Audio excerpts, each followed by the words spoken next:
Hello and welcome to another episode of Power On Podcast 00Status. I am one of your hosts, Taylor, Movie Guy 553, Agent 553, the man who's not very happy with this movie. The man with the golden mic. With those dulcet tones. Taking you into the 12 o'clock hour. But, hi. How you doing? Hope everybody's doing well, because I'm doing a little bit better. And I'll be progressively better once we're done talking about this movie. Oh, we're not doing a 24-hour cast of... Oh, no, unfortunately not. I know.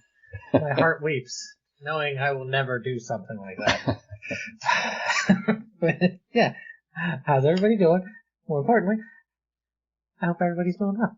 But, yeah, with me is my cohort, cooperator. I don't know. Co-opter of the conspicuously. You got any codes you want to throw out there? Co-proprietor. Co-proprietor. There we go.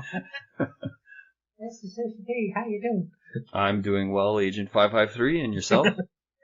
I'm doing all right. I could be worse. You're wishing you didn't end up on this mission.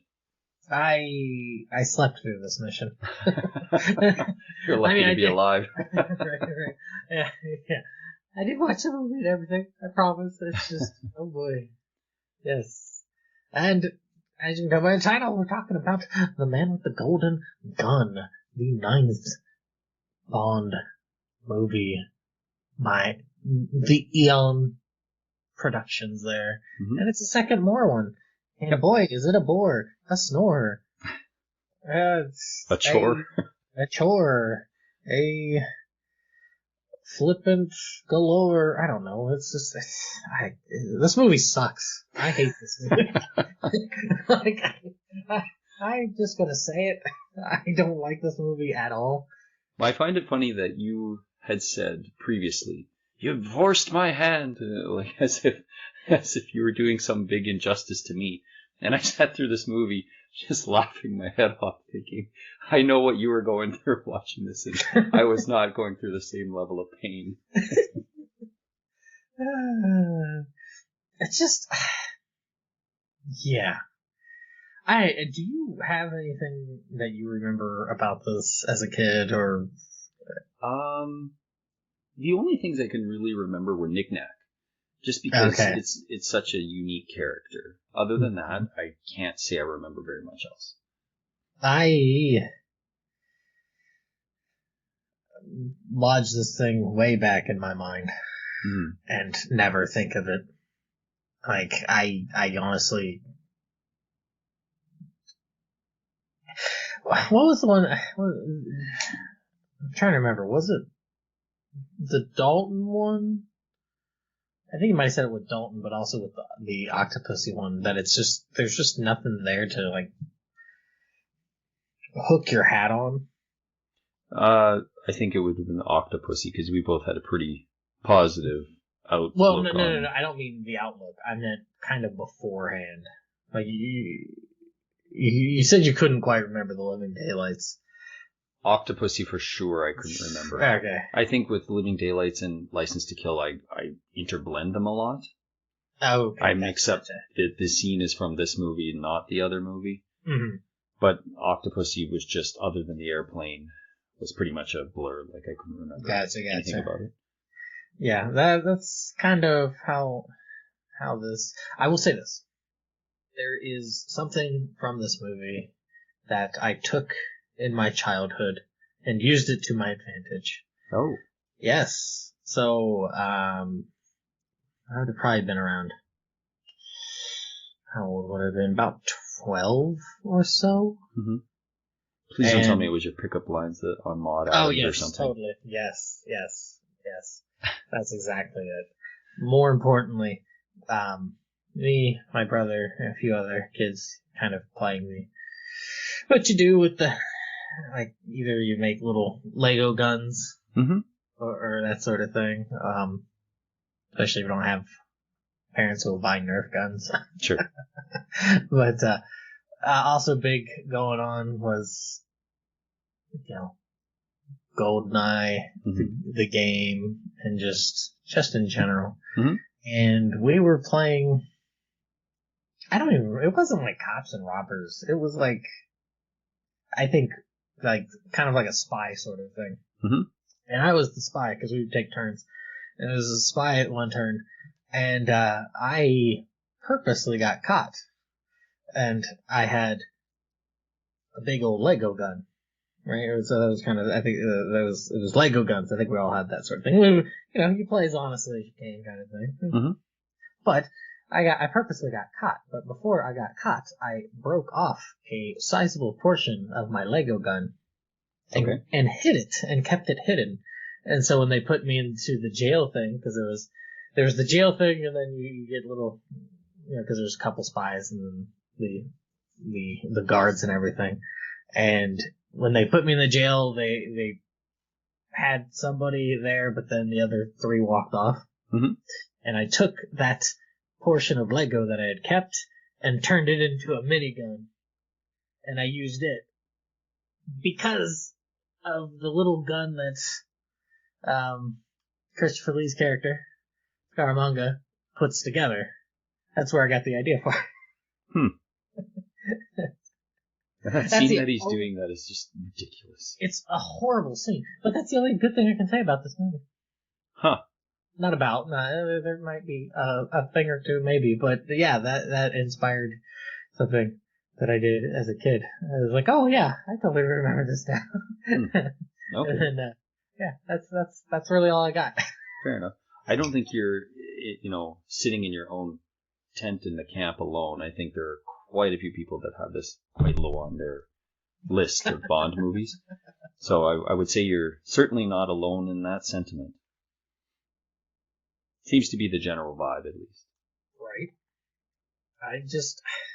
There's a reason Saltzman's like, yeah, I'm getting out of here. He's just like, I'm done. Bye-bye. Well, I think a big part is this movie didn't financially do as well as the previous films, so that probably has a big part of it as well. Right. I mean, it didn't, Live and Let Die actually did worse, I think. Okay. We should actually look at those numbers at some point. Not that they obviously dictate how well a film is, or sorry, how good a film is, but I think the Craig movies, was it Skyfall? I think was the first one to hit $1 billion. Obviously, with inflation and so forth, obviously makes a big difference. But I think Craig's movies on the whole have probably made the most money.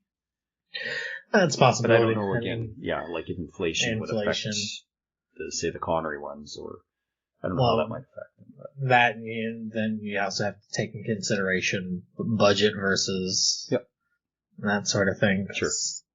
Yeah, that plays a strong point in it. But yeah, other than that, I honestly don't. As a kid, don't remember dick all about this movie. I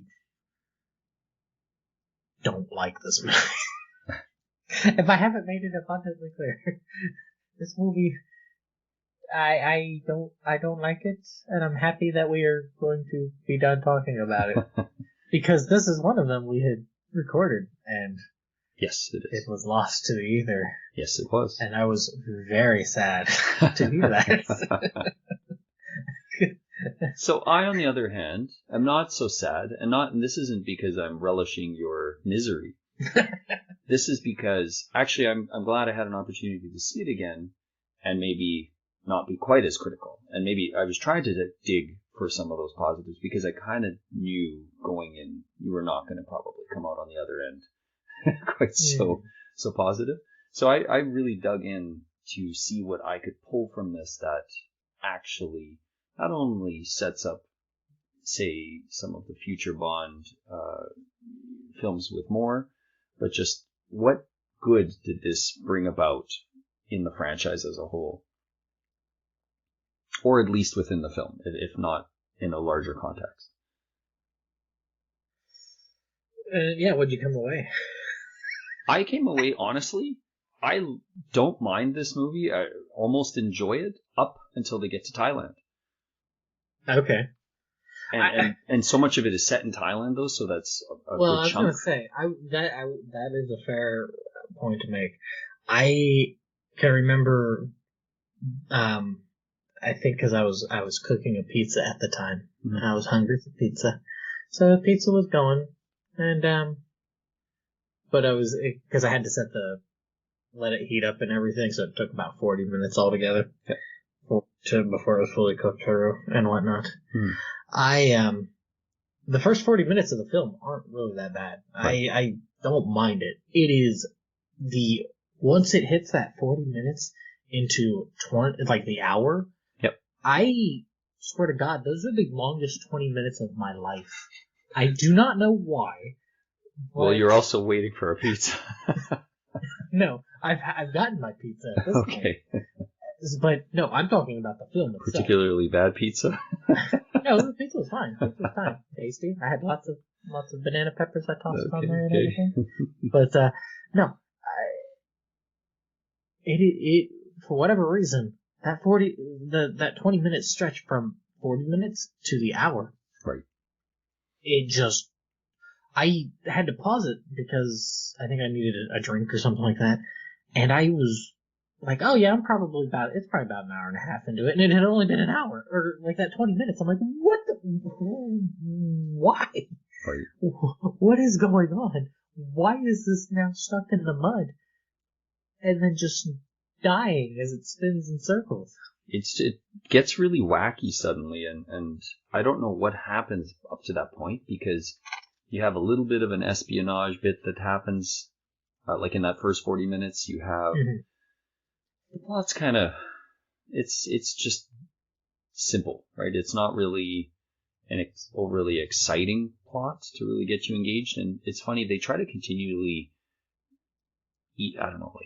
drop it in over and over within the movie, but it doesn't really get a good emphasis as to why. I know there's a like an actual real world consequence or like a real world connection, but in our day and age, you may not clue into that, and they don't do a good job of emphasizing what that looks like and why that piece is there. And that's that energy crisis piece, right? They keep talking, they emphasize it at the beginning, and then it just kind of goes away for a huge portion of the movie, and then at the end it's like you're in a reactor area in Scaramanga's base, and you're like, oh right, that thing. Well, yeah, because there's that misdirect at first, because it's neat. You're like, okay, all right, they misinterpret, or do they? You know, the whole bullet for Bond, right, sort of thing, and you're like, oh, okay, he's getting thrown off the case because there's an assassin after him. Right. Not a bad way to start. Okay. Nope. Yeah, all right. It's also interesting to have that start with Scaramanga be that opening, and then Bond doesn't show up until after the opening credits. Right. You're like, okay, all right. Second one in a row then for Moore, because he wasn't in the beginning either for Live and Let Die. Yeah, they really like to kind of shove him, keep him away. Right. He would get his Beach Boy moment soon enough. He sure would. And I like that the gangster dude is like the same dude from Diamonds Are Forever. Oh. He's like the same head. I feel like that guy shows up here and there in other movies too, as just sort of this. Well, I think that's why he 1930s, I don't know, lackey or something. Well, he has that comment. He's like, "I'm sorry, whatever, Tony," or something like that, or like so he has that, and I imagine that's a tongue in cheek, right? Kind of, and you're like, okay. I will say this: I like the concept of the Scaramanga's funhouse sort of thing. Yeah. Because the idea was pulled of like, what would it be to try to keep a killer's edge? Mm-hmm. I'm like, okay, that's an interesting way to go about it. These things that pop up and it distorts your perception and all this sort of stuff. Mm-hmm. Okay, all right. It's a little. whenever because both that gangster and Bond shoot the projection, Right. and then he does that laugh. I always think Laugh. it's Yeah. Baron Samedi. Yeah. like it's just got that weird I don't know, distortion to it. Mm-hmm. That's what I think of. I'm like, okay, but all right. It's certainly better than just had they hunted each other on the island or something. Mm. But I will say Right. this: we're probably going to jump all over on this movie, I'll try to get into the positives here momentarily. But I will say, I agree. I think that is a positive. That cold opening of just showing what Scaramanga's side of things would look like. Mm-hmm. Unfortunately, once Bond gets to that point, there's no sort of extra layer to it. It's just all the same stuff again, right? The same pathway to walk down, the same visuals, the same, like there's no sort of change in the environment, unfortunately. That's true. So it's just basically a carbon copy. It's just that they put Bond in that position now rather than that first character. That's kind of disappointing. No, that's a good point. I'm trying to think.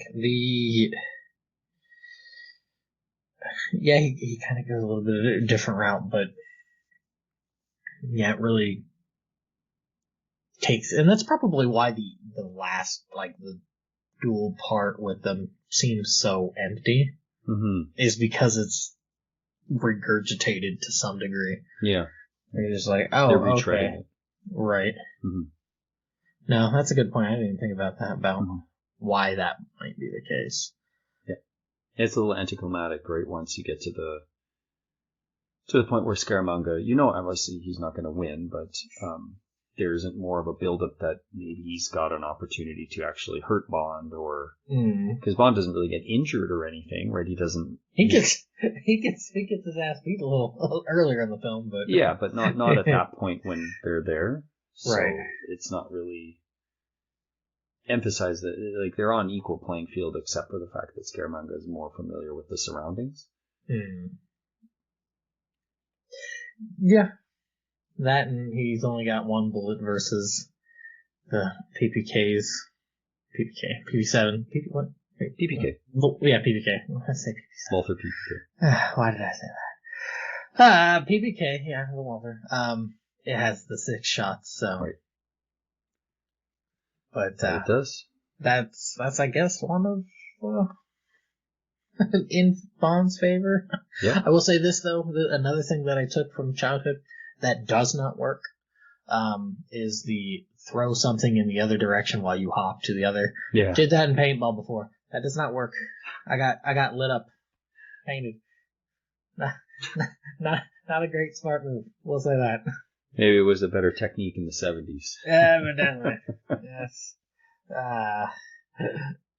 That, or, leaving your coat hanging up on a branch. Right. Not nearly as clever as a move as you think.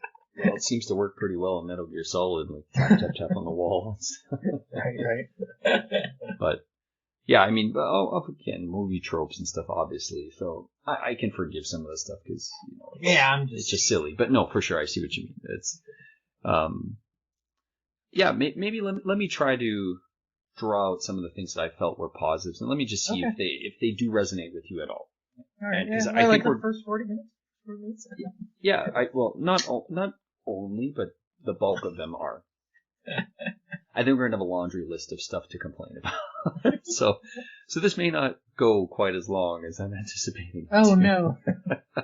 Oh no. I will say some of well, first of all, I do really like the backdrops. I really like, and this is throughout the film. I like the idea of being in Thailand. I like the idea of Hong Kong. They actually film in those locations. You can tell that's actually a street in Hong Kong. You can tell those are the streets of Thailand. Like I don't have extensive experience of being in both places. I've been to Hong Kong 3 separate times. And maybe for like a grand total of, I want to say, roughly 20 days between all 3 visits. Okay. Thailand I was in for about a month, but more outside of the cities. But from what I had experienced in the cities, that's exactly how people drive. Like they drive really erratically. I don't know if anyone from Thailand is listening. Maybe they can confirm that. But from what I experienced and saw, not like really wild and crazy, but there's a lot of like scooters in and out and cars in and out, and well, that's like the painted lines on the road are not in every section of the road. Just suggestions. Well, if there's not even painted lines, they're not even suggestions, right? So right. Well, but I always take it as what the Chinese use to describe that is that like the cars are like rocks and the scooters are like water. Yeah. In Vietnam, I think they say the same thing. Yeah, so it's like, oh, okay. Taiwan, they definitely said that too. I remember people telling me that.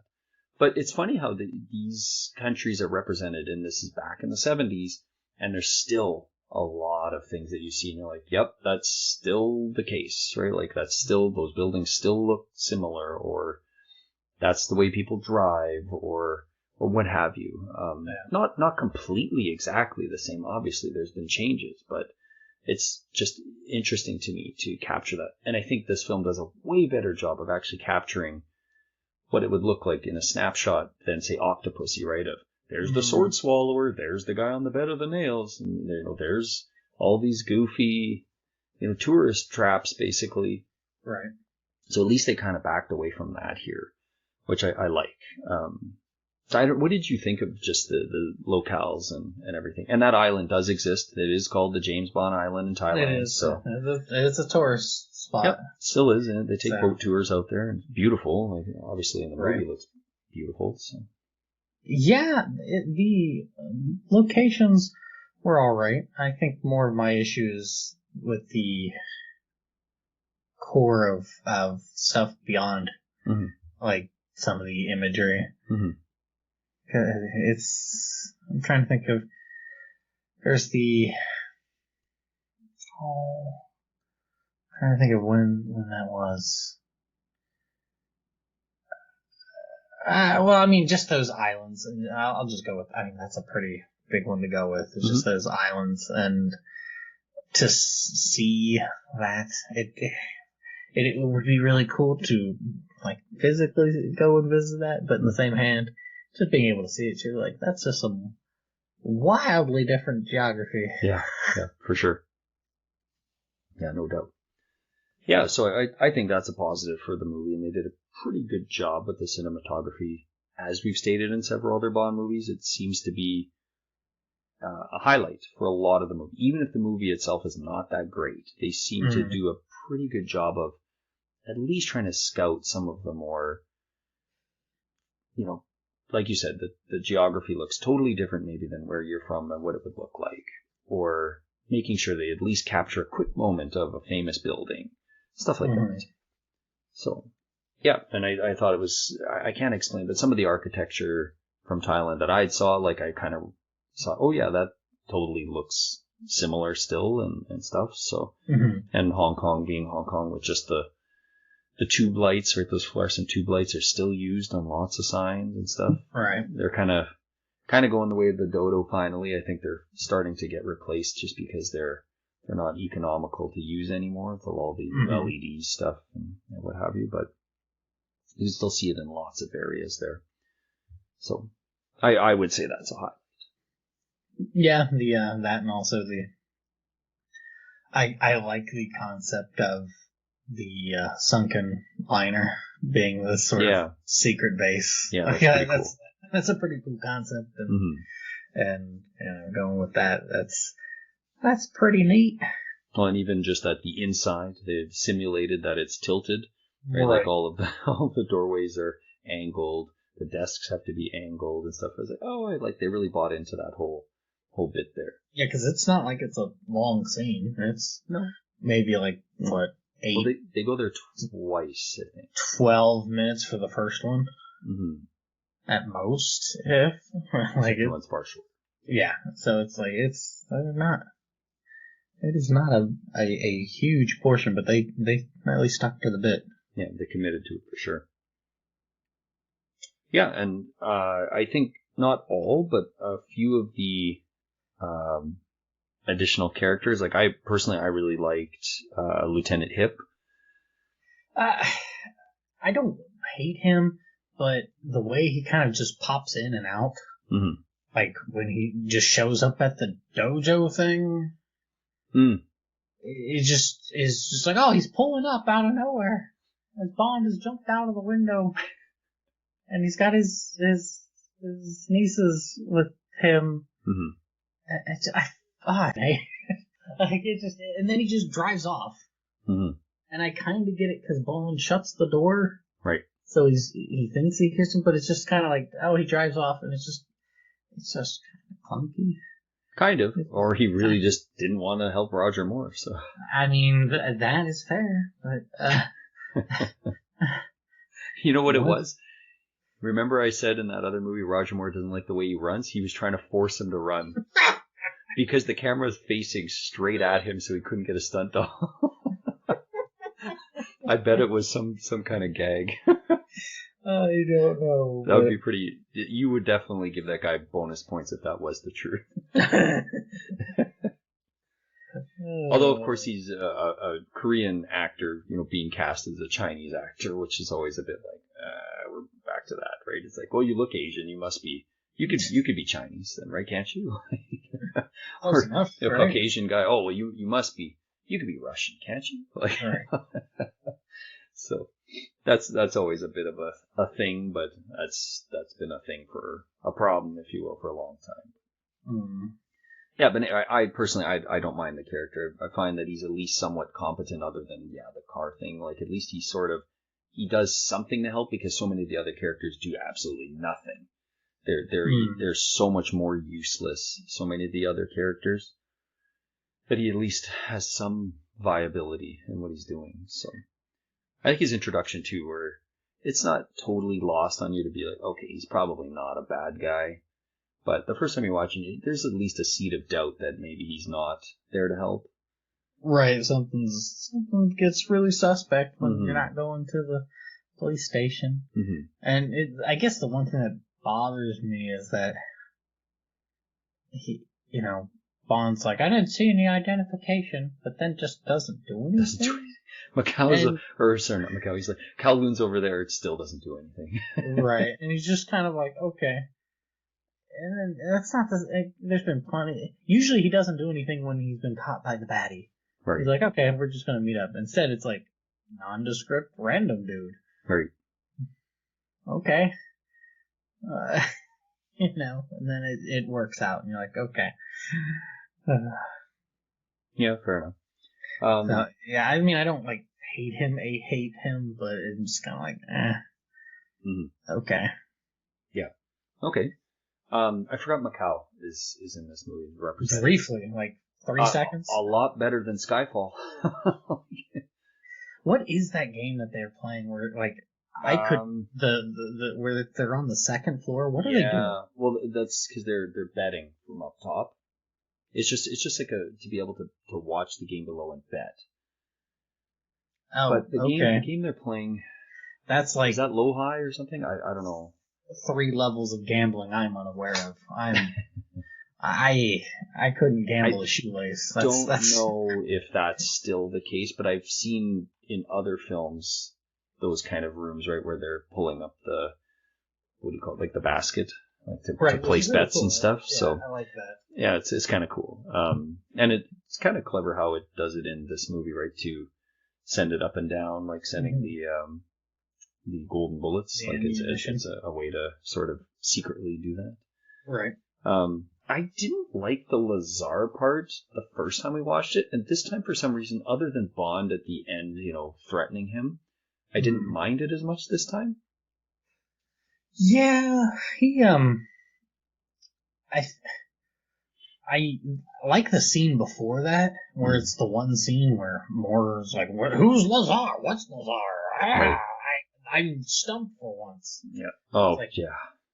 Hey, miracles do happen, and the Q and one of his science bros are, which is preceded by a infinitely stupider scene with him swallowing the damn thing. But yeah. That scene is just I hate that scene with it's stupid. It is awful. Yeah, it's bad. Then he like goes and throws. Where's that supposed to be again? Is it Iran? No, that's Beirut. Beirut. Yeah. So Lebanon. Yes. Yeah. But it's like he swallows a bullet. And then he gets laxatives. Does he poop it out? I assume so because he said he goes to the pharmacy.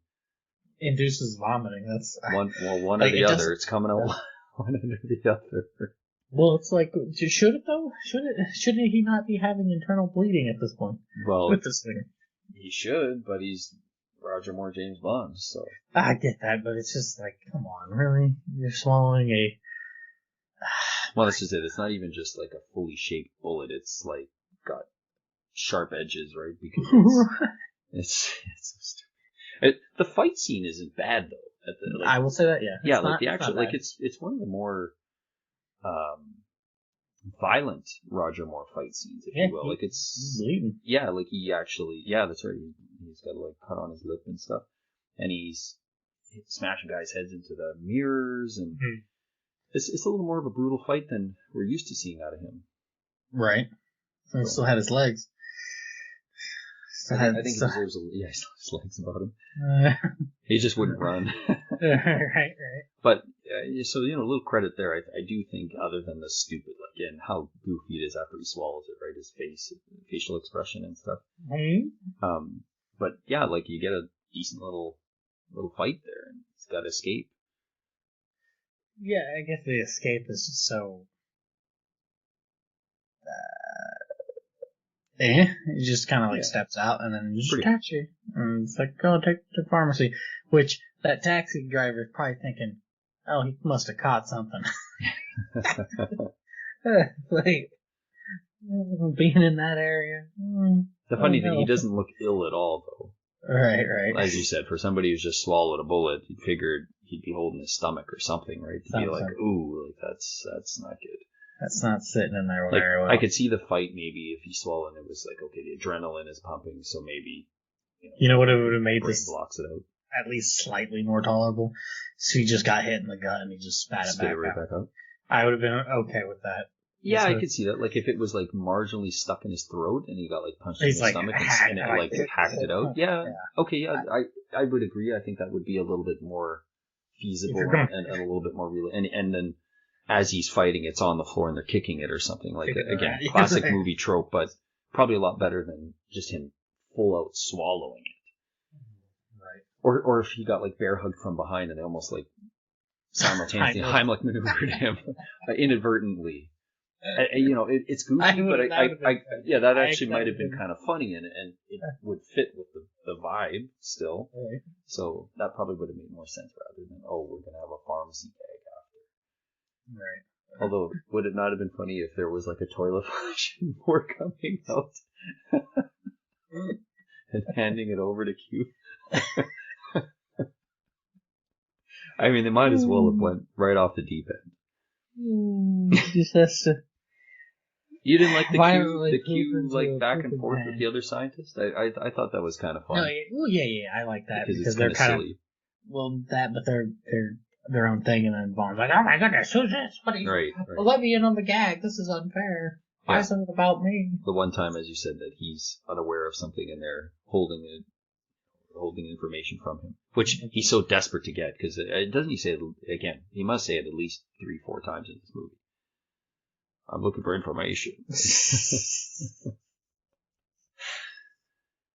For somebody who seems to know everything, I don't know why he needs so much information. He's looking for sailors. Try a game of Lucky Hit. How about a game of Lucky Hit?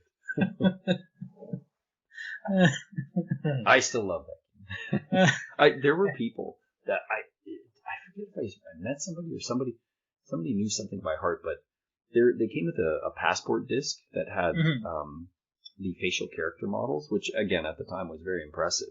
Right. And they had to do the full voice work. They had to read like this long paragraph about the character explaining about themselves or something. Okay. And there were people who would like memorize that. Like I showed you the other day, I could memorize like the Conan speech or whatever. Right. But they would say like, "Hi, I'm Mark, and like say the whole thing about Mark.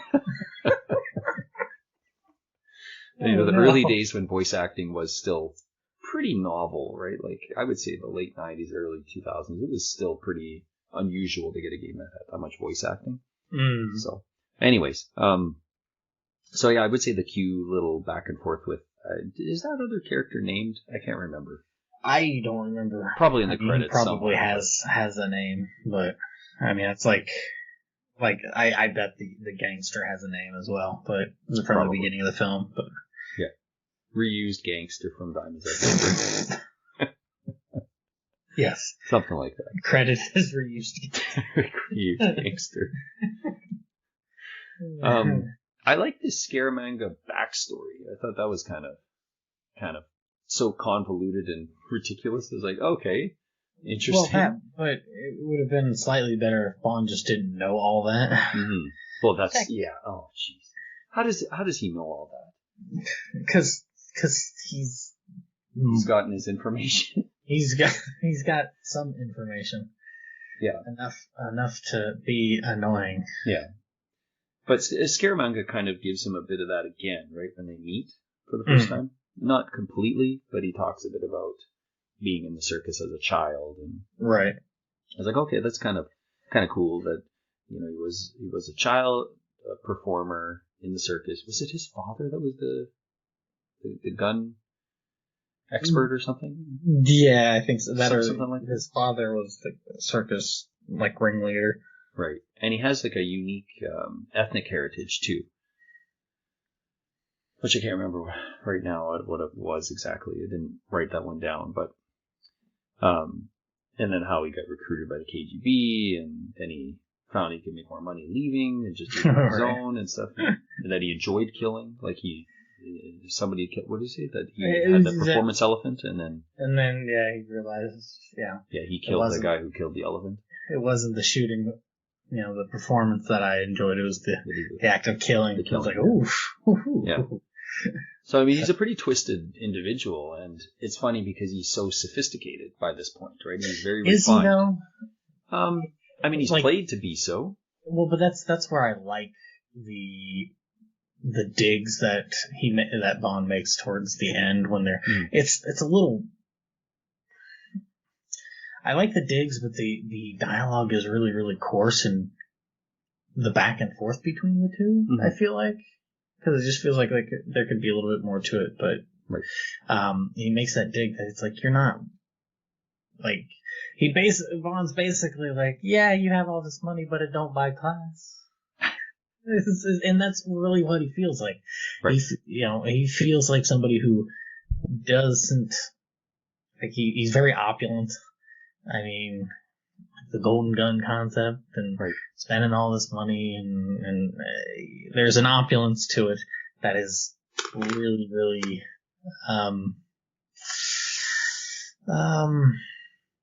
it sticks out. And just how he acts, there's this off center vibe to him that gets realigned because it's Christopher Lee playing the character, but he still just kind of comes off as, you're similarly the rough, blunt instrument like Bond, but not the same tool, not from the same toolkit.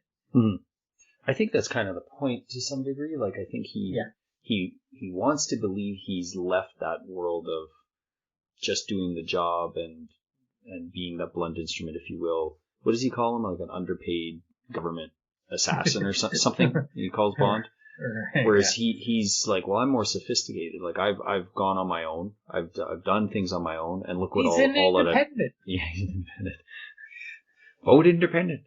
And so he's amassed this wealth, and he's tried to use that wealth to build, a facade and a cultural life for himself, right? Or what he deems to be of high culture. And being Christopher Lee probably helps to make, at least in my mind, helps make it look even more so, because he's bought into that. He's had to buy into that because his humble beginnings, right? Like he probably was Right. poor as a child, as I think Right. they implied that he was in the circus, right? That he's not exactly a high cultured person, is I guess what they were implying by saying, yeah, here's his humble roots, and he's gone beyond that. Right, but I mean, sometimes when you come from that sort of thing, sometimes you don't learn the lessons you need to. Yeah. And I think that's like falling into the trap of just being opulent to show this projection of class where, you know, as much as I may not like Moore, like he does a better job of portraying the refined. Like you get this similar sort of thing from freaking Skyfall. With, I was once in your shoes, young man. It's just like, there's a point of me that I'm okay with it as an idea, but there's another part of me that's just like, I don't fucking like this idea at all. Like I just, I don't know. So you're talking about Silva? Yeah. Yeah. Well, I would say Christopher Lee's portrayal of this character at least exudes some level of achieving that to some degree, whereas Silva, it's more like Silva seems even more psychopathic than mythical, like Scaramanga. Scaramanga just, as you said, he likes to kill for the sake of killing, and Silva is more twisted in that he wants to. It's a personal vendetta. Yeah, it's more. He'd rather see you wince. If you don't die, that's fine. He'd just rather see you in pain. Whereas Christopher Lee's Scaramanga is more, I just want you dead. Like, it means a paycheck for me. It's all about the money. It's all about the money. Yeah. But you would think at that point, it's just a weird, like the whole thing with the Solex just feels so off. That's tacked on pretty late suddenly. Well, not only that it's tacked on, but it's just like Duder is getting $1 million per contract, and he's just able to drop this on to go into a joint business venture with a high fat character. Yep. And it's just tacked on might be a little too generous. It's like the nail had fell out of the wall a bunch of times before, but you're kind of afraid to try to nail it to something else because either you just don't want to put another nail in, or you're afraid of finding the electric line and zapping yourself. So you just try to like put the thing back in enough and then hang the thing back up, but the picture's too heavy, so it just drags there and just rips the wall further. Yeah. And you mean like when you don't even get a hammer, you just like try to thumb it and press it in? Yep. Yeah. That's what this movie feels like. It's like, this will work. Sure. But yeah, going back to that first chunk of the movie, again, I feel like there's a good flow. Like there's a flow to go, okay, we got to go here, then we're going here. And in other movies, I know I've kind of been critical of that, but I felt like it was warranted in this movie, and it at least keeps the pacing going and fresh enough until you get to the whole, okay, now this turned into a 70s kung fu movie, and it's like, Enter the Dragon did this way better a year before. Like, way better a year before. So, and it just goes off the rails from there with everything else that comes up. But yeah, so I like that flow that gets up to that point. And then, I feel like there was one other point that I did. Oh, I didn't like it, but now it makes me laugh. And that is the bottoms up scene. Oh, yeah. That has to be the most sexualized shot in the entire franchise. It has to be. That opening credits was pretty sexual. Well, and that was I didn't realize that's the same girl is in that credits. Oh, like, is it? Yeah, like, so that first woman's face, like when it's when it first pops that's up. Her? That's her. Okay. I had to do a double take to be like, is that her? And he said, yeah, it's her for sure. So, but it's just, I'm quite certain that those bars probably still exist. Oh, yeah. Those types of bars. And it's just such a funny scene. You got like Roger Moore standing outside just doing nothing, waiting for information, basically. And the other thing that makes me laugh is I don't think I've ever seen a street in Hong Kong that didn't have at least a couple of people walking it at any time of day. That street is completely empty. Everybody's at the bottom up. At the Bottoms Up might actually be a real bar for all I know. Like, they could have put up the sign and whatnot, but it could actually be a real bar. I would not be surprised if that was real at some if that's point. the real name of the bar. But yeah, it makes me laugh thinking like, wow, that has to be the most hypersexualized shot in the entire franchise. Like, it has to be. I can't think of a single other shot that's even more.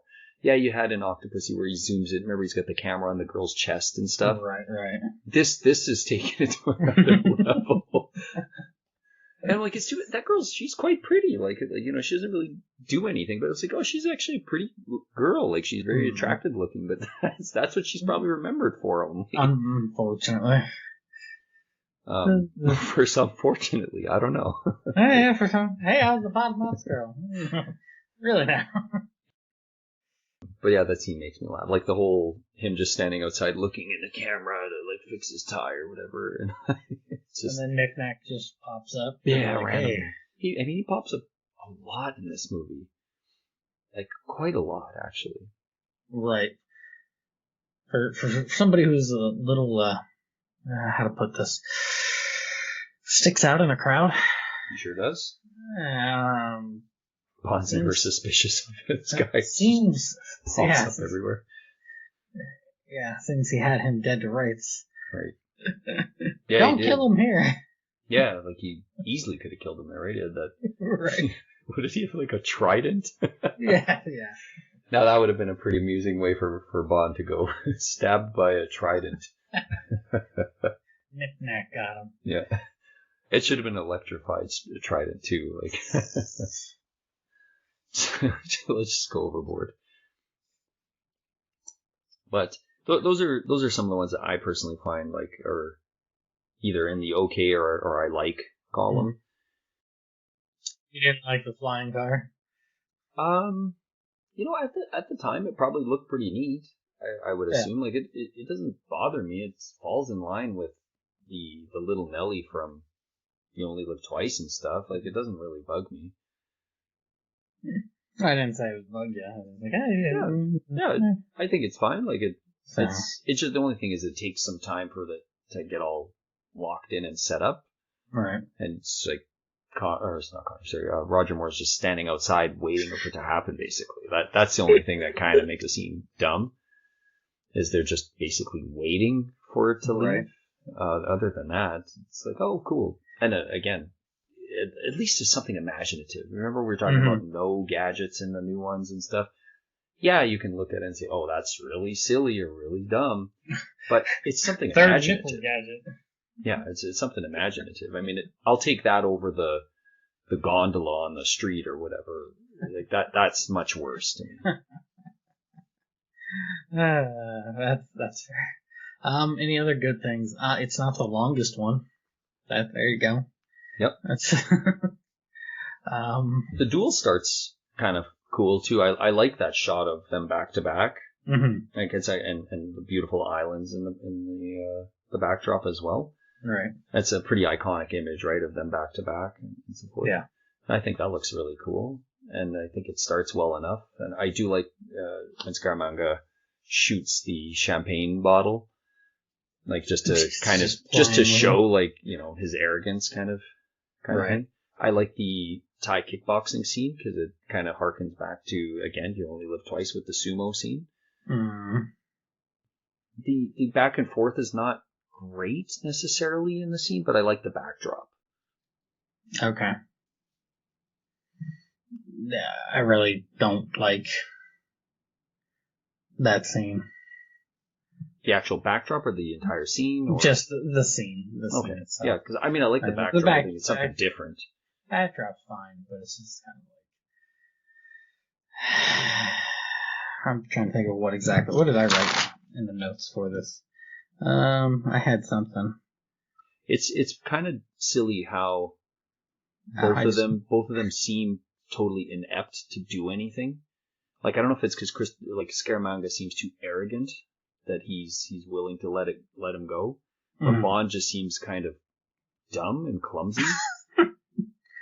Peanut, and it's like, oh yeah, you seriously, you didn't see him pick that up, and why would he ever put anything into the peanut box? And you can hear a loud thunk as it goes in. Right. It's not just a coin or... That's pretty stupid. Yeah, like the backdrop's fine for it. It's just like, Scaramanga's bit's kind of interesting. It's just... Yeah. Do you like the design of the golden gun? I don't mind it. Like I said, I think it's neat to have it be able to like disassemble and assemble it real quick. I like that kind of aspect of it. Adds a bit of the spy espionage bit that's kind of missing, right? Of oh yeah, like this tool can be used in this way or can be rebuilt into this, or that's kind of those, like, Roger Moore's gadgets there's some really cool and fun gadgets, but they don't really disassemble, or they're just set tools basically. Right. There's it's not like the briefcase in From Russia with Love that has a multiple facets to it, right? It's just like, oh, there's a little spy camera that has to have a 007 marking on it, which is just like, wow, really? How stupid is it? I forgot, in Live and Let Die, we didn't even talk about this, but remember that the deck of cards actually say 007 on them? I was like, oh, yeah, that's really stupid. I forgot about that. I think I caught it the other day on something. I was like, oh, yeah, that's really dumb.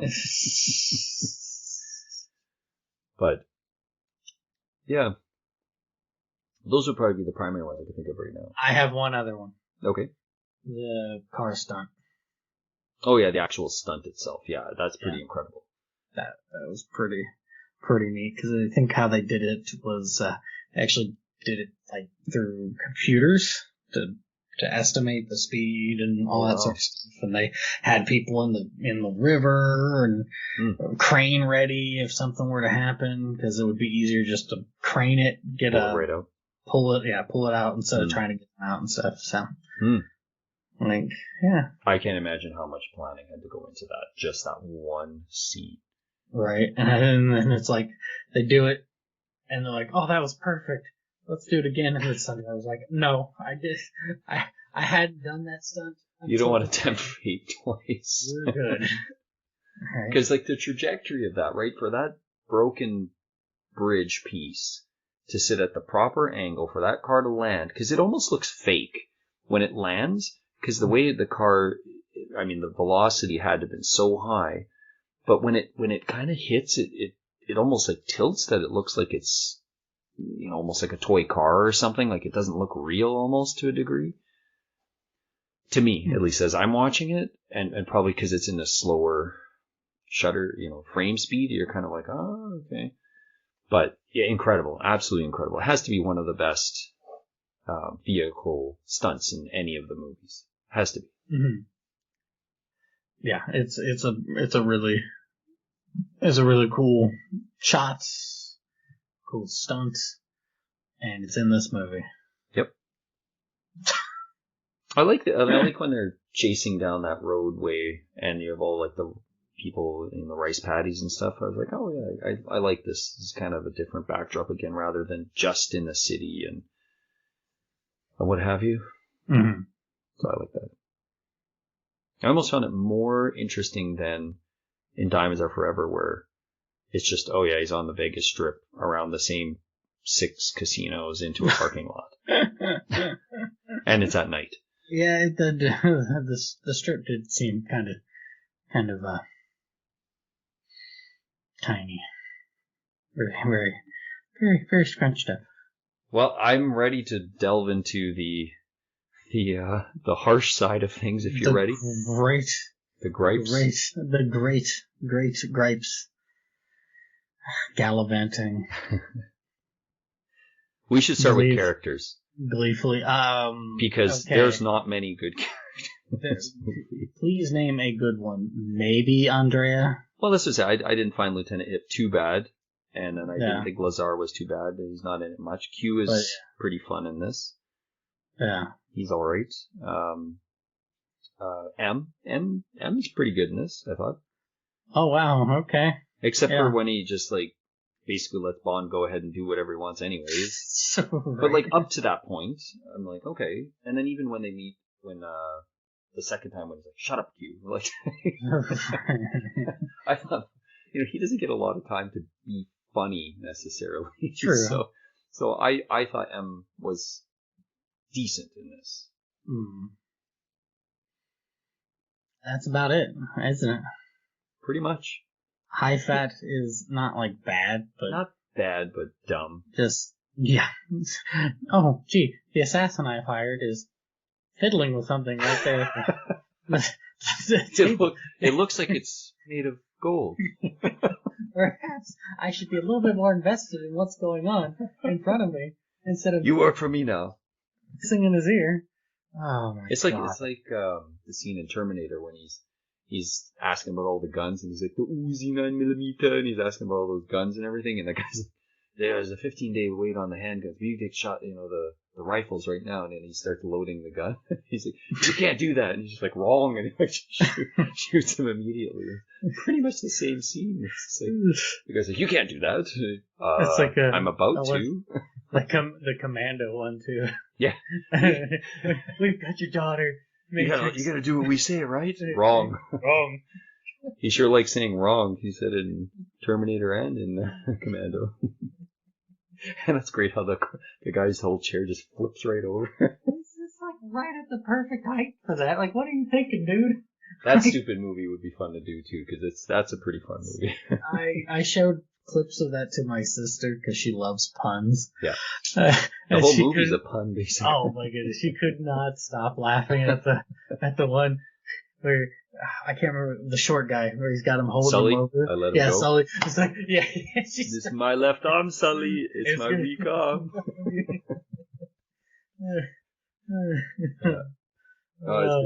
And then even when he goes to the hotel and he's like, I eat green berries for breakfast, but I'm not hungry right now.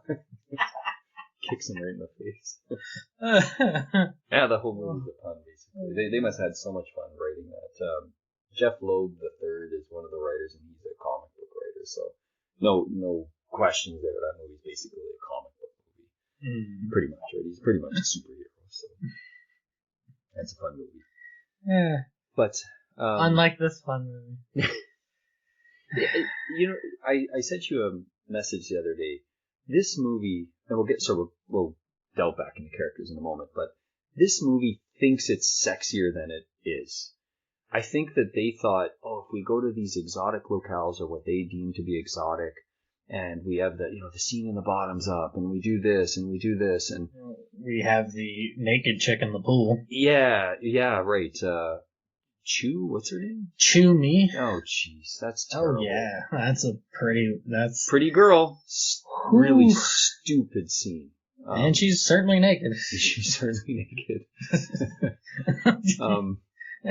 I'm like, wow, they really got away with this. Yeah, they did. But even like Roger Moore when he's like, I'm in heaven, right? When they're massaging him and stuff. Right. And I really think they thought this was sexy, this movie. The way they shot parts of the movie. And it just totally is not sexy.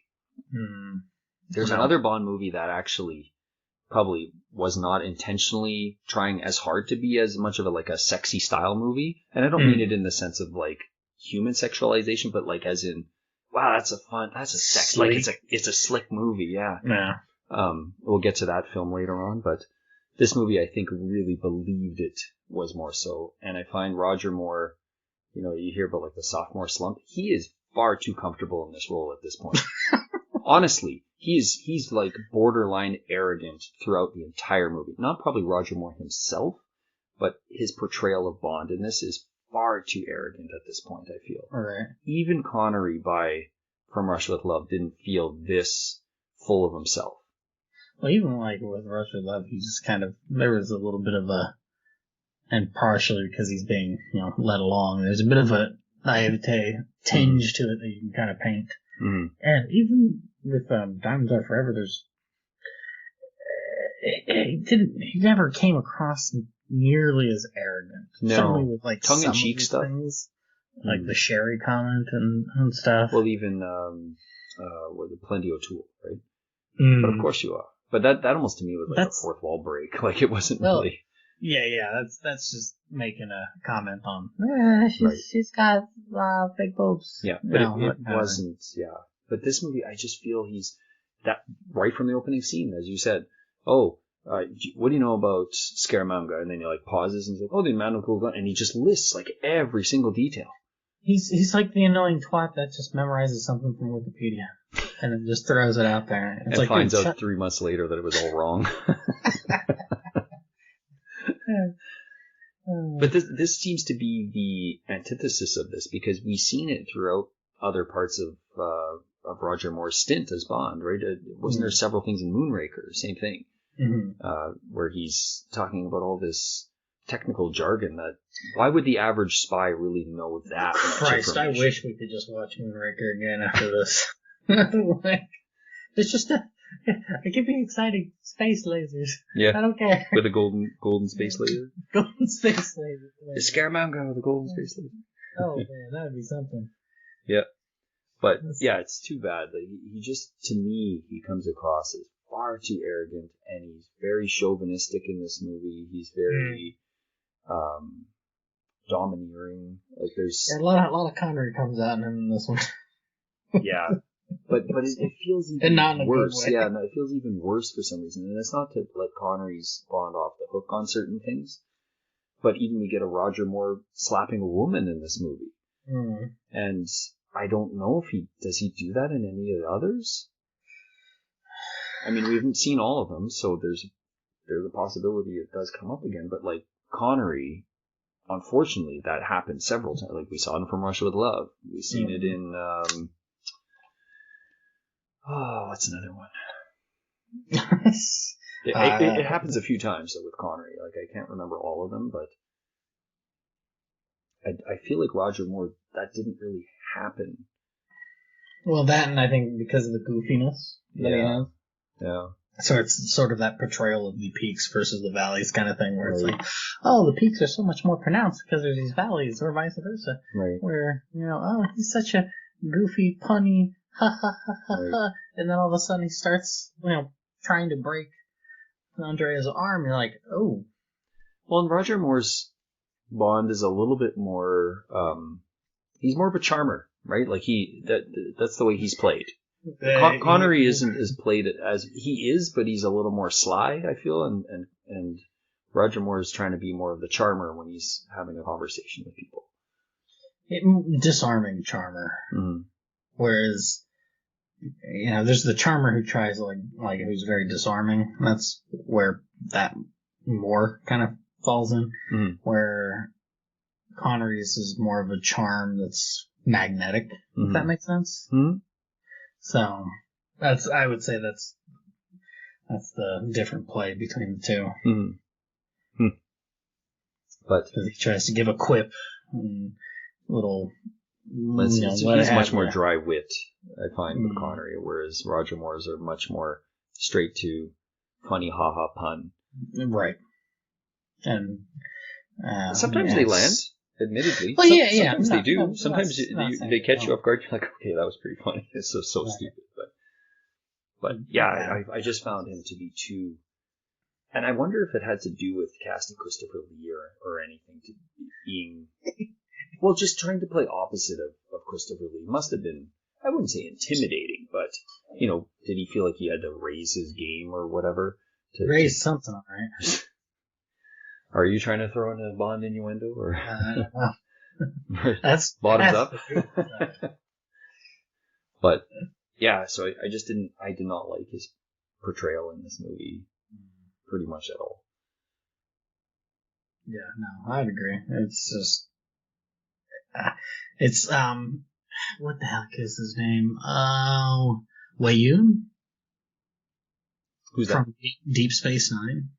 Okay, I don't know if I remember that. The Thor's Jeffrey Combs character. I mean, Jeffrey Combs has a lot of characters, but he's the part of the he's part of like the genetically made species that's invading, and there's two. There's his species and then another. The other's sort of like the hammer, while his species is more like the carrot. Okay. To coerce people into, or like groups of the Federation and stuff, to be like, oh yes, he's sickly charming kind of thing, like to the point of just being like, I want to strangle you so badly. Okay. And that's what I get out of this. It's like, I want to strangle you more so badly. It's just the sickly, just Okay.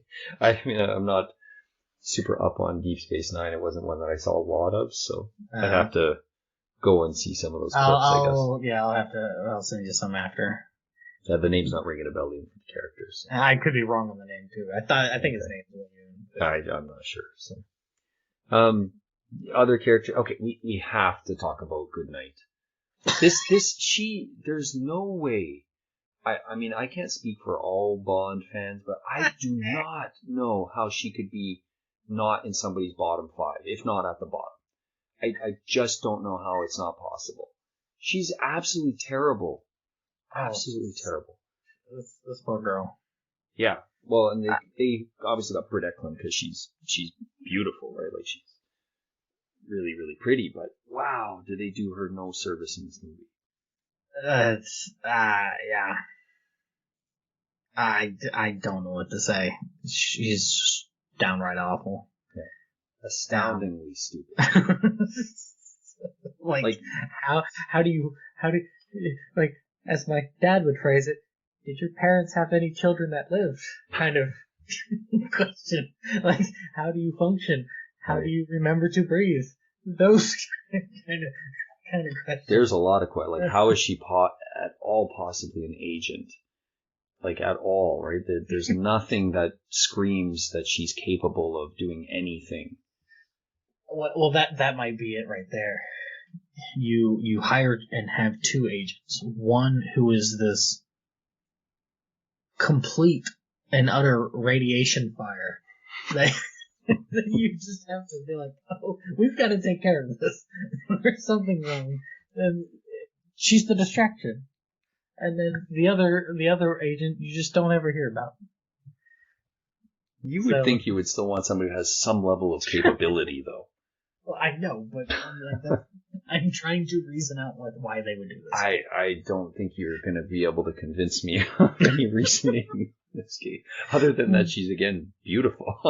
Other than that, they got to shoehorn another pretty lady into the movie, but yeah, like, it's just, can you think of anything that really is redeeming? Yeah, like, I feel so bad just slagging into the character. She is an incredible wingman for staying in the... Oh, wow.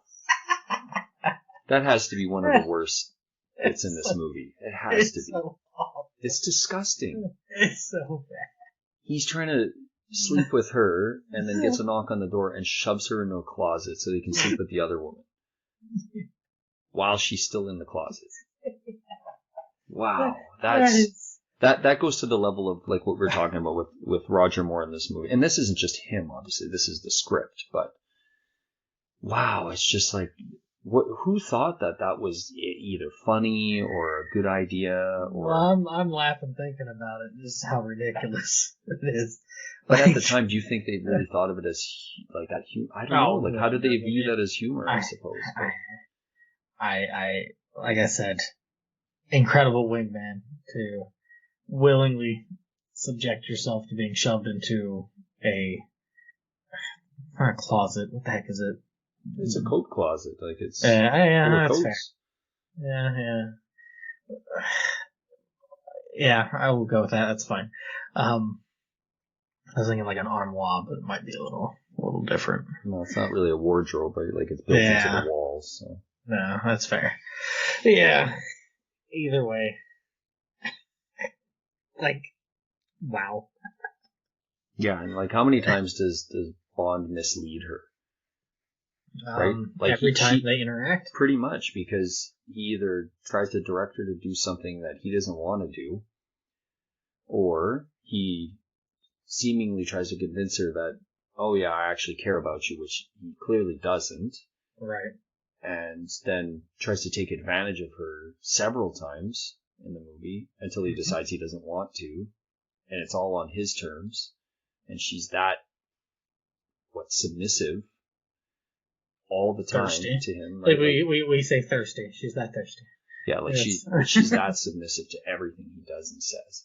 Right. Like if I go back to Living Daylights, was it Kara? Yeah. The way they at least play that, like there's that level of innocence, right? And she's been taken advantage of and manipulated. But in this case, when you see that manipulation, it feels so gross. It feels so wrong. Mm-hmm. And it's just, it's like this character probably could have done something viable throughout the movie, but she sets off the freaking laser with her butt. And doesn't really feel it, which is concerning. And then doesn't turn it off immediately. Wow, it's just... And then, you actually bring up a great point. So that happens, and then Moore's like spouting all this nonsense. Yeah. Like, it's the electrified universe, like, it's like, dude, simple words. Yeah, clearly 2 syllables max. Like, well, and he knows all the interactions he's had with her, that she's not really, capable of understanding those high, complex terms. And he's just yelling at her. Like, wow. He almost wished he got singed in there. He deserved to get singed in there. Right. Or blasted straight into space. He should have got blasted straight into space from this movie, straight into Moonraker. That's what should have happened. Oh, Moonraker is just the moments of his mind, right as he's getting vaporized. That would have been an interesting concept. The metaverse before the metaverse. The Bond metaverse. It's what a bad character. Wow, like I would like to hear someone actually make a feasible argument as to what's redeeming about the character, and not to make fun of them, or just to clearly hear like what is it that actually makes us a good character in any light. Hard to do. Well, she had like a sort of competent moment there at the kickboxing ring, but then sort of, and then it goes completely thrown away when she seamlessly dumped into a trunk, right, with the car keys. So stupid. One tiny step forward and then a complete stumble back. Yeah, which isn't very far because you only had that one little tiny step forward. But, right. Yeah. She should have just fallen out of the car airplane. I don't know. Yeah, I don't know. It was just an excuse to have her run around in the bikini in the last 25 minutes, basically. Right. Seems to be the only reason she's in there. Because we're coming off another Bond movie where we had a pretty bad female lead as well. Like Tiffany Case starts out not bad, right? Like you're thinking, okay, she's got some gusto and she's kind of maybe in the know of a lot of what's happening here. No, we don't get that at all here. Then Solitaire is good. Yeah.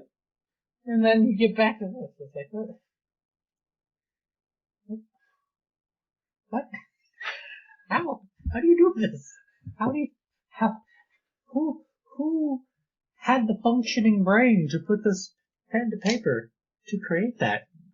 They must have got some backlash because when they go to The Spy Who Loved Me after this, and that's one of the stronger female characters right after this. So they must have taken some flack or something must have occurred that they went so far onto the other side of the spectrum. Yeah. But we should talk about the Maud Adams character as well. Yeah, okay. And she's not too good here either. No. She's much better in Octopussy. Much better, yeah.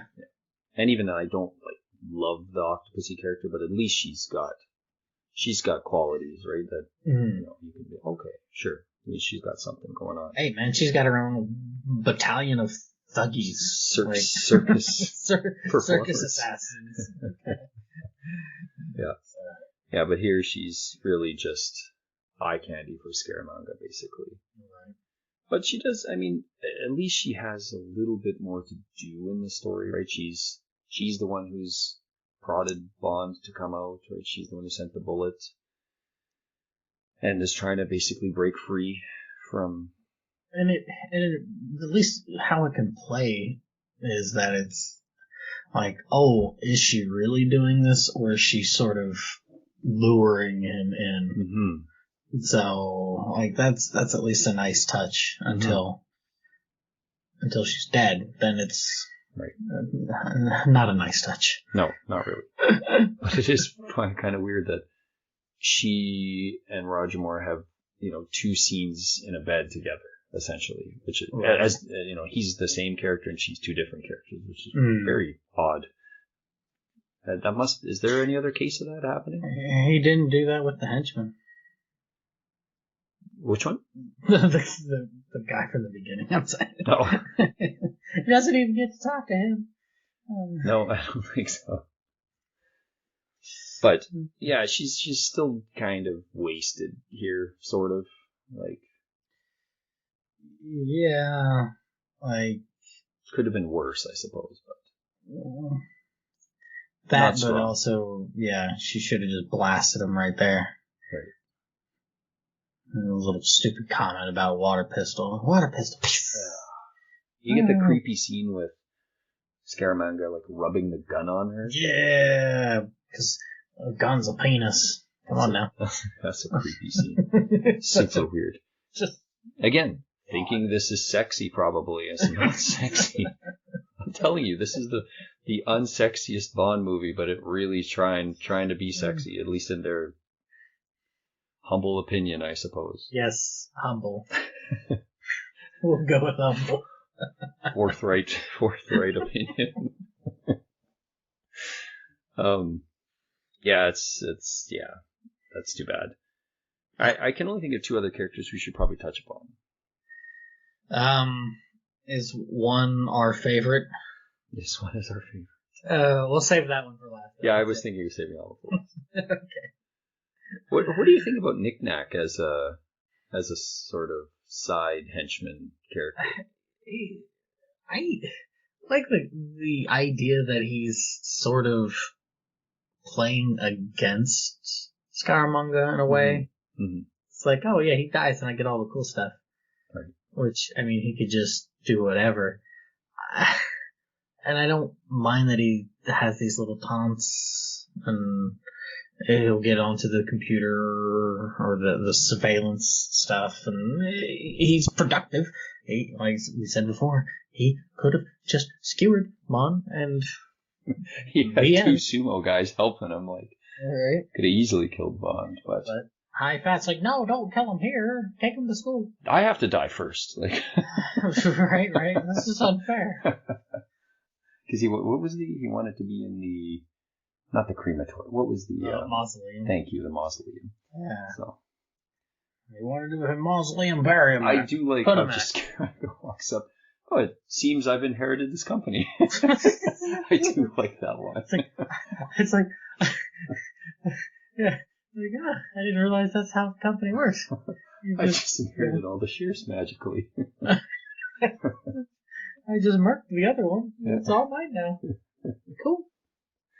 Yeah, Will? Kind of fun. No will. There is no will. Other than the will of Scaramanga to tell this company what to do. Don't make him rub his gun all over your chest. Oh, it's such a creepy scene. Oh, yeah. I agree. At least, if nothing else, too, Knick Knack is very memorable.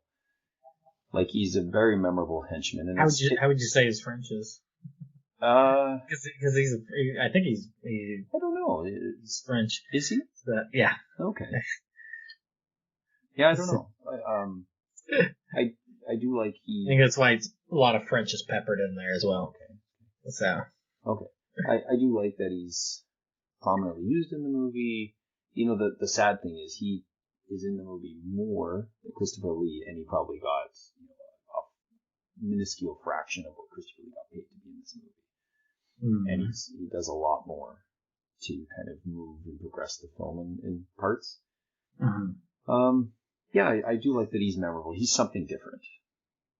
And they don't really make fun of him for being small. Until the very end. Yeah, like, unfortunately. But for the most part, like, Scaramanga treats him just like he would any other servant, basically. Right.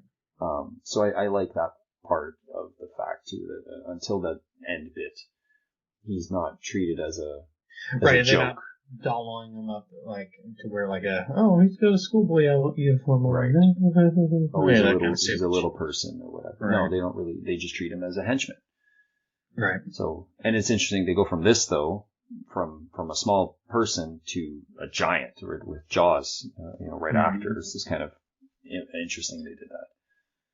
So yeah, I don't mind Knick Knack, and I do kind of like the taunting and stuff, as bizarre as it is, because it's confusing, right? It doesn't really make sense as to why he would be opposed to Scaramanga necessarily.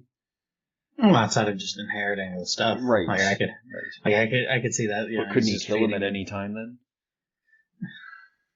I don't. Yeah, I mean he knows where he sleeps, so I mean, you could just do that. Kill him when he's when he's sleeping. So I just think it's more of the maybe there's just a gentleman agreement. Maybe. Only if he gets him here. Maybe. I just think it's more of a play of like, right. And maybe you're right. Maybe there's if you're killed in action, maybe he does inherit everything. So maybe that is part of the agreement. But he's not actively trying to get him killed necessarily. He's not necessarily helping him when he's in that fun house or like he's in a contest, but he's not actively making it more and more difficult for him. Goes back to the how does a killer keep their edge, and so he would be like, don't help me. Right. Yeah. Right. Yeah. Yep. So, I think that's right. And now the thing of the hour. Well, and I guess we didn't really talk about Scaramanga. There's one last thing about him. Okay. I like Christopher Lee, and his performance is fine in this, but I don't know if he's giving it his all, necessarily. I think he's having fun. But I don't know if he's... That doesn't mean he's giving his all. Yeah, like if I think of like one of his movies as Dracula, or I think of some of the other where I feel like he's really intensely involved in the filmmaking and being part of the film. Whereas you're probably right. He's probably just having more fun with this than... But he does have some really good one-liners and stuff, and he does have a good imposing demeanor when he is on screen. There's something that in like the behind the scenes about him where it was like, oh yeah, I always get approached by people who are like, hey, tell us a secret from your time in the military and all that sort of stuff.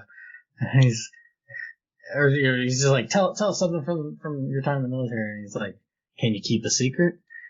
And they're like, yeah. And he's like, I can too. Fair enough. I was like, oh, that's nice. I think it's the same sort of energy that he puts in for Scaramanga there. So. Okay, fair enough. But yes, so our good friend Sheriff J.W. Pepper. Oh God. So didn't I say at one point, there is no way on earth that this guy would be in Thailand? You might have said this not like recording, at least to me. I cannot picture that whatsoever. I'm sorry. I believe the only remark I had to that was that unless he was there for the sex trade. Which, I mean, I know that's a morbid way to go about it. Yeah. But, yeah. Or he was sent on a diplomatic mission or something. Yes. So like he was forcefully sent to Thailand for some reason. But not out of vacation purposes. New Orleans and Bangkok are sister cities. I don't know if they are. No, I know. Just there's a chance that's true. But it's just like, and they try really hard to, I'm not saying anything about political lines and stuff, but the vast majority of the people that I've met, particularly in Asia, do seemingly vote on one end of the spectrum, more or less. Not for better or for worse, but just more or less. And I don't know, they seem really hard to be trying to convince us that, because remember there's the line about the elephant? Yeah. What is the line? I wrote it down here. Give me a second. Yeah, it's something about like, elephant, we're Democrats. Right. Oh yeah, he's like, elephants, we're Democrats. He says that to his wife. Yeah. And I'm like, yeah, it's entirely possible, but they're not really portraying this character as somebody who might actually vote in that party. Like, I don't really get that sense, but I could be wrong. Probably, yeah, there was a switch of parties, basically, where those Southern Democrats turned into Republicans and stuff. Okay, so I don't know all the history, but I was just like, I don't know if am I missing something? I don't really get that sense. That's why you wouldn't. That's why you wouldn't get that. Okay, yeah, I didn't really get that sense, though. Like, right. Maybe more of a modern sensibility doesn't really align from what I know. Yeah, you wouldn't have. Obviously, we wouldn't have. No. The subtleties of J.W. Pepper. Yeah, because he's real subtle. He's just blatantly racist most of the time he's on screen. But, you know. Yeah. Subtle, like... Doesn't he call everybody brown pointy heads at one point? Something ridiculous. Oh, jeez. Like, he is... I mean, I get that, yeah, he's supposed to be a character taking the piss out of, people being racist dickheads. Right. I get that. But much like that movie right before, Live and Let Die, the joke goes far too long. Yes. In that movie. And then to revisit that joke. You have to bring it back for a second. The very next movie. Maybe if you let it simmer for a moment. Bring them back 4 movies down the road. See how it works then. No, let's not do that. Let's just bring them right back into the next one. In Thailand, of all places. Yeah, sure. It just makes no sense. Okay. Yeah. What, like, yeah. Can you imagine, like, do you think that they had intention of bringing this character back again? And maybe they decided not to? I hope that's the case. That they were going to bring it back? I hope that they were like so excited and thought that this was just fantastic put in there, and then they put him in there, and people are like, we got it, yeah. He's just in like the dead of winter in Russia. Spy love me. Like, just confused. I mean, I could see this guy popping up in Moonraker. In space? Yes. Whatever, I can't remember what his wife's name is, but him like yelling at his wife. Elena or something? Something like that. Yeah. But we're Democrats, and it's like, what does that have to do with being in space? Nothing. He's been beautiful space people. He's been chosen to be a part of the space people. Yeah. Good Lord. With his snuff. His chewing tobacco. Oh. I don't know. I think that should just be your whole that is the eye of the storm. Why didn't they have a J.W. Pepper spin-off movie? Like, they should have just... They did. It was called All in the Family. It was a TV show. It was pretty popular. Yeah. Didn't it have Rob Reiner in it? I think so. Isn't I think he he was the the Hooplehead. He called a meathead or something? Meathead, yeah. Yeah. Yeah, the spin-off movie. They should have had him pop up and Never Say Never Again or something. Hey, we could beat down this character over. Like, we could have put him in all kinds of dumb scenarios, but these were dumb enough as it was. So, But yeah, I just did not picture why this guy would be in Thailand. Like, it makes no sense to me. Like, not at all. Like, there's nothing that clues in to be, oh yeah, he's this big traveling man. Like, he would go to all these countries and respect, where he's at. And that's the other thing. It really doesn't shine a good light. Like, it sort of plays into that unfortunate negative stereotype that, if an American goes to a country that they're not familiar with, this is the way they might behave. Well, but that's kind of how a lot of them are. unfortunately. it's a stereotype, so there's a chance that yes, there's probably some level of truth. However, this is way overboard though too, right? Like this, that's what I'm saying. I don't find that somebody who's that patriotic maybe about their country is likely to end up in these scenarios in another country. Well, I mean, They might, but not yeah, actively, purposely on their own looking for that experience. Who said he was there? Maybe his wife dragged him along. Maybe. I don't know. We're making too much. Gets shoved into the water by an elephant. So. Yeah, that elephant actually did that. Good on you, elephant. That elephant should have got a pay upgrade. Cute little elephant too. Right. I would befriend that elephant. Most of us would befriend that elephant. Also, totally forgot to mention this. Moore being a dick to the kid. Yep. 20,000 baht. Yeah. Yeah, he's like, oh yeah, sure, you'll get it from me. Yeah, shoves him right off the boat. Like, what is 20,000 baht? Probably about, probably a couple $100 maybe. That is like for Thailand. That's gonna last you a while, right? But I assume that's probably about a couple $100. I was gonna be snarky and say that's like a cup of Merlot or something. Oh, jeez. A glass. That's a for, cup. For Bond, maybe. Out of a damn sippy cup. one of his prize cigars. Something like that, yeah. Yeah, no, I don't know the exact conversion, but it's funny, you know, and you will see that in Thailand and Southeast Asia. Right? You know, 100 baht. Mm-hmm. No. Okay, 80 baht. No. 10 baht. And 10 baht is very low, right? You're just trying to make a living. I get it. No, for Good sure. on the kid. It's just crazy to think that obviously the item is probably 1 baht, right? And then, you know, they're getting down to 10 and they're still making profit. It's much less profit, but yeah, it's kind of funny. It's not an uncommon sells it for 100 thing to see. Well, yeah, if you can actually get somebody to buy it for 100. But yeah, no, you're right. He just shoves them off. Like, what does he call him? Lousy tourist or something? Yeah, it does. Something like that, right? Annoying tourist, something to that effect. Something like that. So.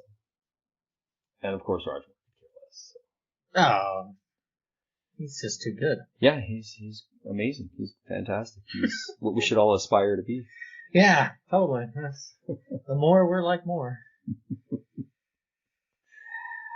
Oh boy. Any other things you really hate about this movie? You know, the theme song can go to hell. I was to say, yeah, that theme song is pretty trash. There is a Alice Good song Cooper buried in there? song. No, there's an Alice Cooper song that uses Man with Golden Gun. It's not amazing, but it's certainly better than this. And it got But he rejected. has a powerful weapon. He does have a powerful weapon. He charges $1 million a shot. It's his gun penis. Yeah. I mean, yeah. Yeah, it's not a good song. It's not catchy. It's not memorable. So, it's just painfully on the nose. Yeah. Like, shut up.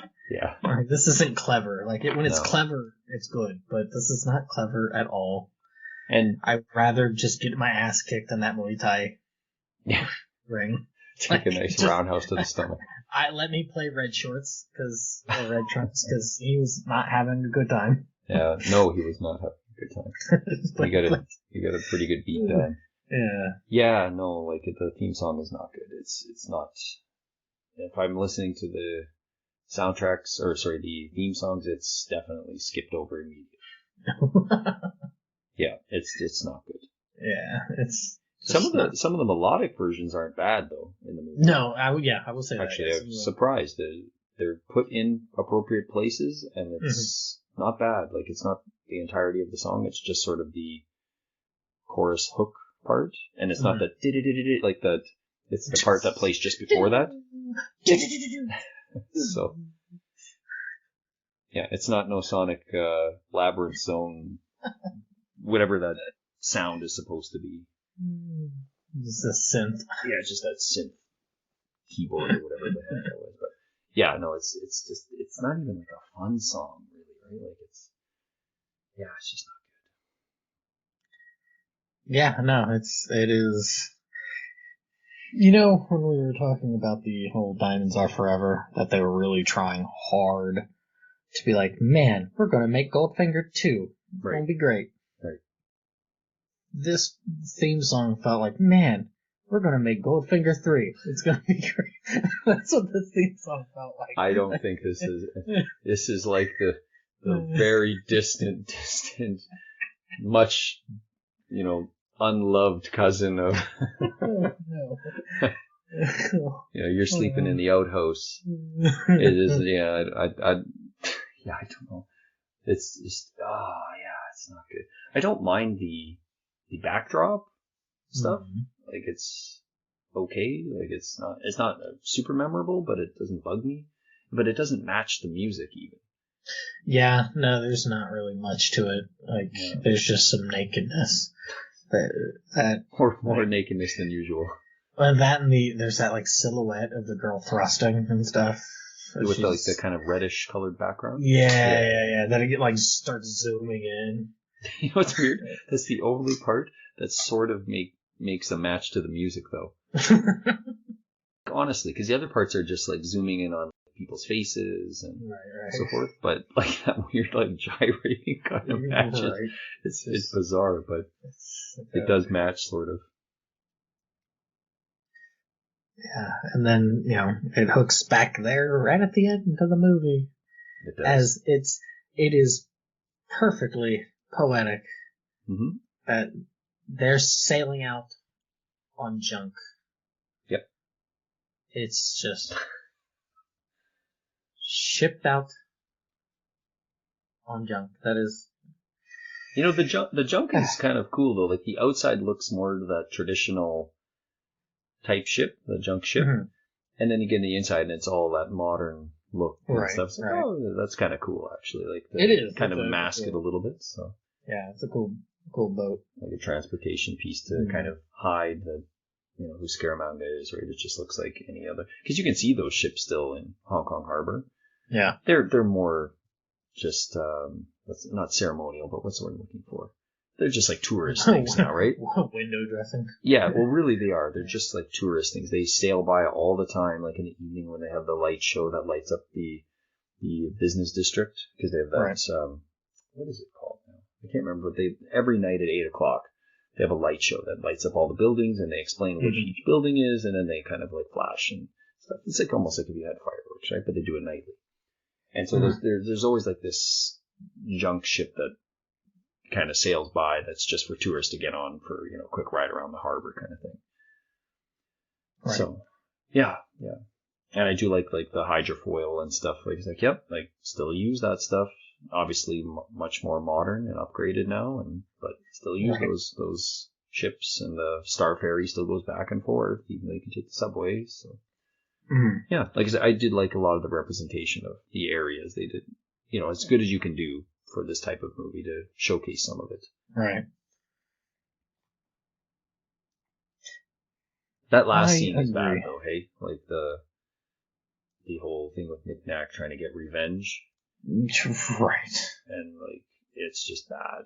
And Good Night, screaming when he falls out of the ceiling and does nothing. She just sits there and the does only thing nothing. I do kind of like about it is that there's like parts where he can dart in and then get behind the walls and appear out. That's kind of neat. I think that's probably by design, I would assume, right? Like, if that was his servant, then yeah, they probably had that stuff set up in the ship. It wasn't just a case of like he was hiding here and there. But then Roger Moore tries to impale him with half a chair, or just like wedge him in there or something. It's weird. And then he starts batting the balls. That is so dumb. Like they're obviously frosted, or what do you call it, sugar glass or whatever that is. It's like we see how this works in oh shoot, what's the movie I'm thinking of? Which one? Jackie Chan movie. Oh gosh. Oh, when they're throwing bottles, Rumble in the Bronx. Yeah, when they're throwing the bottles at him. Yeah. No, not a good time. Yeah. Not baseball practice at dawn. No. Like, it's just It's so stupid. Yeah, and then to just put him in a suitcase. Like, oh. They Yeah, finally it's a got little- into the, now we're going to have a humorous joke about his height. Right. And cage him to the top of the boat. Yeah, hilarious. Yeah, that's a great way to end the movie. Stupid. Well, the caging thing is fine because you're like, yeah, you've got him imprisoned in that sense. But to just kind of, you just put him in a suitcase and then you just got him in there. Easy. Yeah, it's done.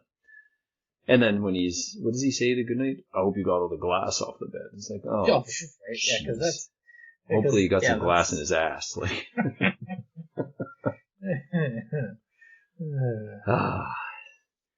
so dumb.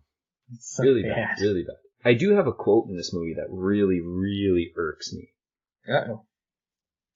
And this is after he lets her stay in that closet, and then when he takes her out and he says something like it's 2:00. I just presume that meant 2:00 in the morning. Yeah. And then she's all, is it that scene? I think it's that scene where she's all flustered and mad, and then he's like, forgive me, darling, and then he's like, your turn will come. Oh, yeah. That is absolutely disgusting. Like, that line is just, wow. Like, he's so full of himself. And to just abuse, his relationship with this woman, what little relationship they have, right? They have they're supposed to have a working relationship, and just, that line is just terrible. Like, it's just wrong on so many levels, and not only just in this, time frame that we're living in, but just at any time. Like, it's just, wow, that's just bad. So I really did not like that line. But it's Bond's machismo. No, right, yeah. Golden machismo. Golden machismo. Watch out for his golden. You didn't even talk about the third nipple.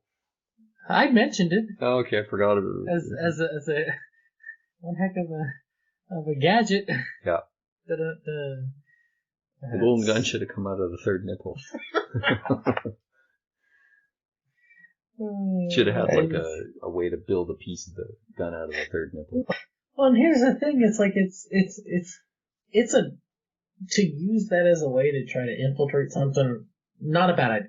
Like, okay, sure, on the surface, gotcha, but it's so completely washed away because it's like, you goof. Yeah, you think nobody knows who this is, like, right? Yeah. High Fat and Scaramanga have already, they know what they're doing, and you're just being a goober. Yeah, but I mean, good for them for not immediately like trying to catch him. Like, they kind of like, okay, let's see how dumb he is actually, and just kind of let him leave, right? And he stupidly like just like peels it off and throws it in the bush. It's like, okay, so you used it once. Did you not potentially use it again? I won't need to show any of these men my nipples again. It's kind of funny because they kind of make a big deal of that at the beginning when he's talking about all the facts that he knows about him. Right. And I what does he call it? And it confuses M. Oh, it's something. Whatever. And then he finally like, a third nipple, sir. And he's like, oh, jeez. Yeah. They could have just ended the movie right there. They could have just went from that scene when he walks out the door to just the boat sailing. Why not? You'd have been none the wiser. Yep. Certainly would have been better off. Yeah. We didn't talk about the whole martial arts scene and skipped a few bits here, but that's all right. It is what it is. Yeah, it's not like really bad, but it's bad enough. Really. I like those swords. They're cool swords. Yeah, the swords extended, are cool. Yeah, extended handle. The guys performing are not horrible. Outside of this, like the slice is pretty pitiful, but yeah. No. It could have been a lot worse. Yeah.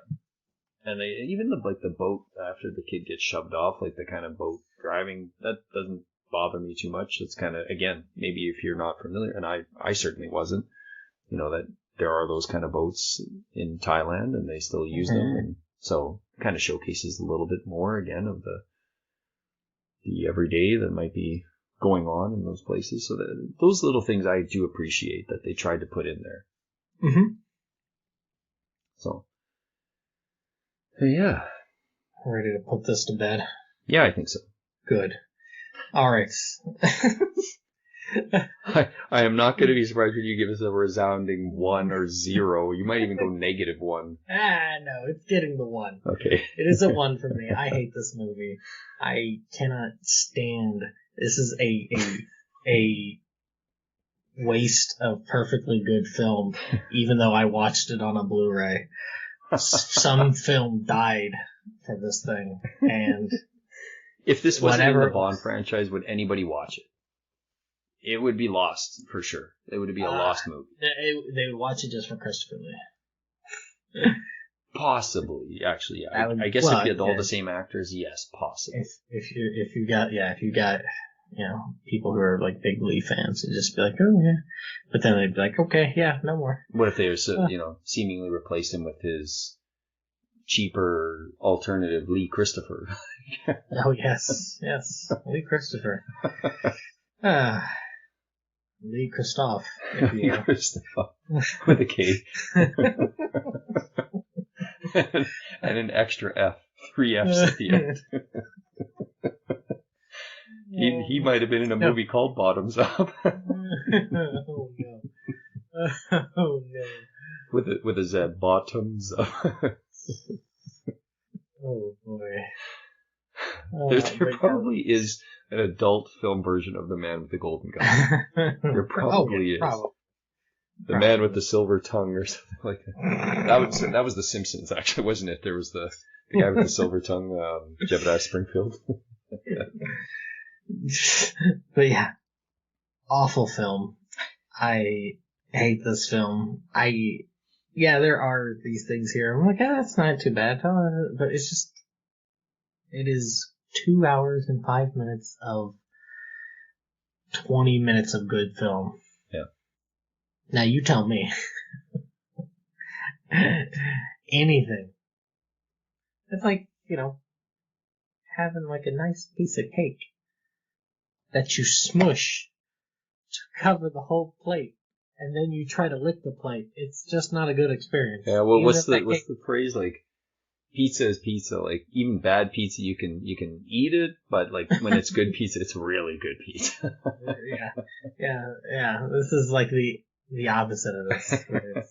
If it's really bad, it's really bad, and I just it gets a 1 from me. I'm done. 1 and done. 1 and done. Although it was a 2 and done, you had to watch it twice. Right. Yeah, I'm teetering on. I can't remember what I gave Octopussy. I remember I gave it a pretty low score. It's been a while. Like a 2 or a 1.5. I feel like it might have been a 1.5. You were pretty harsh on it. I was, and it's bad. It's bad. But this has to be worse. If I had to, if I had to sit and watch both back to back, I'd have to think my brain would say, oh yeah, at least Octopussy was bad, but not as bad. Because I'm like, I really do appreciate those scenes early in the movie of showcasing those, the Asian nations, and even, later on, obviously with Thailand. Mm-hmm. But it's it's all of the character pieces that are just so bad. Bad and not worth paying attention to. Like, if there were no actors in this movie, and they literally just filmed all of the scenes. Like, we're in a casino in Macau, and none of the main characters are in it. It was just like the patrons. And then it got to the street in Hong Kong. And if it took out all of the actors, I might actually enjoy this movie a lot more. Which is crazy. I am still somewhat baffled that they continued to go with more after this film. I don't know, maybe because he had a 3-film contract, and then from what I recall, Spy Who Loved Me did pretty well. So right. Yeah, so maybe that's possibly what happened. They didn't want to move on, and it wasn't like a Lazenby situation necessarily. Right. So maybe they were like, we better just honor the contract and get to that third one, and then the third one, to their mind, came out good. So Maybe that's it. I don't know. And then Moore just parked his bony ass on the roll. It's just, Well, because you get Moonraker right after that.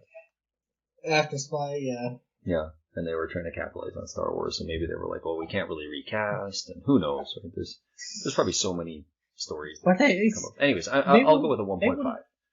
They would have given you literally will put this in the same category of Octopussy. You are a fraud. What, a fraud? What do you mean a fraud? There are things I like about this movie. Just we are in stark disagreement. Yeah. Well, because you gave Octopussy a 3.5 or something like that? It's a middle of the road film. I don't think it's middle of the road. It's on the low end for sure, for me, Octopussy. For sure it is.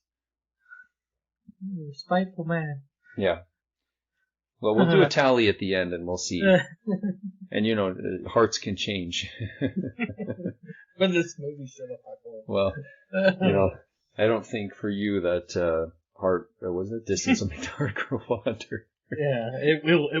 I will be a much happier man. I do hope you watch this in like 20 years, or no, just in 10 years, just because you have such a critical view of it still, and so do I. But just to go back and be like, yeah, like I still hate it. Yeah, that doesn't really happen with me with movies. It did happen with a game. Final Fantasy VIII did. I really oscillated between hating and loving that game. But Final Fantasy V, I know. Yeah, 5, that's certainly. But that just doesn't really happen because it's such a passive thing. Mm-hmm. That it's at least like with something more active like a game. Well, there's the investment's different. Right. So that I think. I mean, you might ask me in 10 years, I might have taken a lot of hits to the noggin. I might like this movie. You think the only thing you can remember is the man with the golden gun? Oh, man. Hopefully not, but... Talk about a hell on earth. Yeah, no, I'm going to go with 1.5, because as I say, I do like the locales a lot. I do appreciate the locales. And a few of the side characters I do like. Because when I think about Octopussy, I can't even remember characters I really enjoy in the movie. I don't know. Not that I need to compare this to that, but I do know that... No, I know. But I do know that I don't like either film a lot. I don't. So there we go. That's it. We're That's done. a big Goodbye. ribbon on that Thank one. You. Yep, big ribbon. Yep. All right. So, Monfrere, you are in the driver's seat. Where are we taking this? Yeah. So I was considering punishing you with another particular film, but I think I'm gonna. And I don't know because I truly have no idea what you're going to think of this movie. But we're going with Spectre. Okay. Because I've teetered on Spectre. You've teetered on Spectre. I think we've seen enough Bond movies up to this point that it's probably an appropriate time to get to it. I don't want to leave it to the end because it's... I know obviously we're wrapping up with No Time to Die, and I don't think it... I just don't want you to go to that movie straight into No Time to Die, so... Yeah, or like too close to it, and we're getting close to that point now, so I think this is probably a good time to try Spectre. Okay. Yep. Yeah, because I know when we had started this and stuff, it was just fresh out. Spectre was the end at that point, yeah. Yeah, and so I was purposely holding off on watching it until we got to the end, and then there's that bit of hiatus, and I just didn't watch it, because I was like, I've heard some pretty awful things about this, so I'm going to try to pack that into a little box, set it off to the side, and hopefully not be sad while watching this. Well, yeah, just see where you come out on this, and I think it's actually a good thing that you haven't seen it, and people have had a lot of time to settle on it now. Yeah. When did it come out? Like 2014? Something like that? I think it was 15. 15? Okay. Yeah. So people have had time to settle on that, and now they've seen what the next step for Craig was. Right. So, and I haven't heard a lot about this movie ever since. That's kind of concerning. Yes and no. I just think because No Time to Die took so long to come out, and then it's... I don't hear people talking about No Time to Die either, so... Well, that's also part of the nature of things nowadays. Yeah, so that's just it. I think people have forgotten like that movie come out, like Spectre. They're like, oh right, there was a movie Spectre. Like, I just think people forgot. So, So yeah, I just thought it would be a good one to jump into. All right. Okay. I will steel myself for probably a god awful behind the scenes because Probably a long one.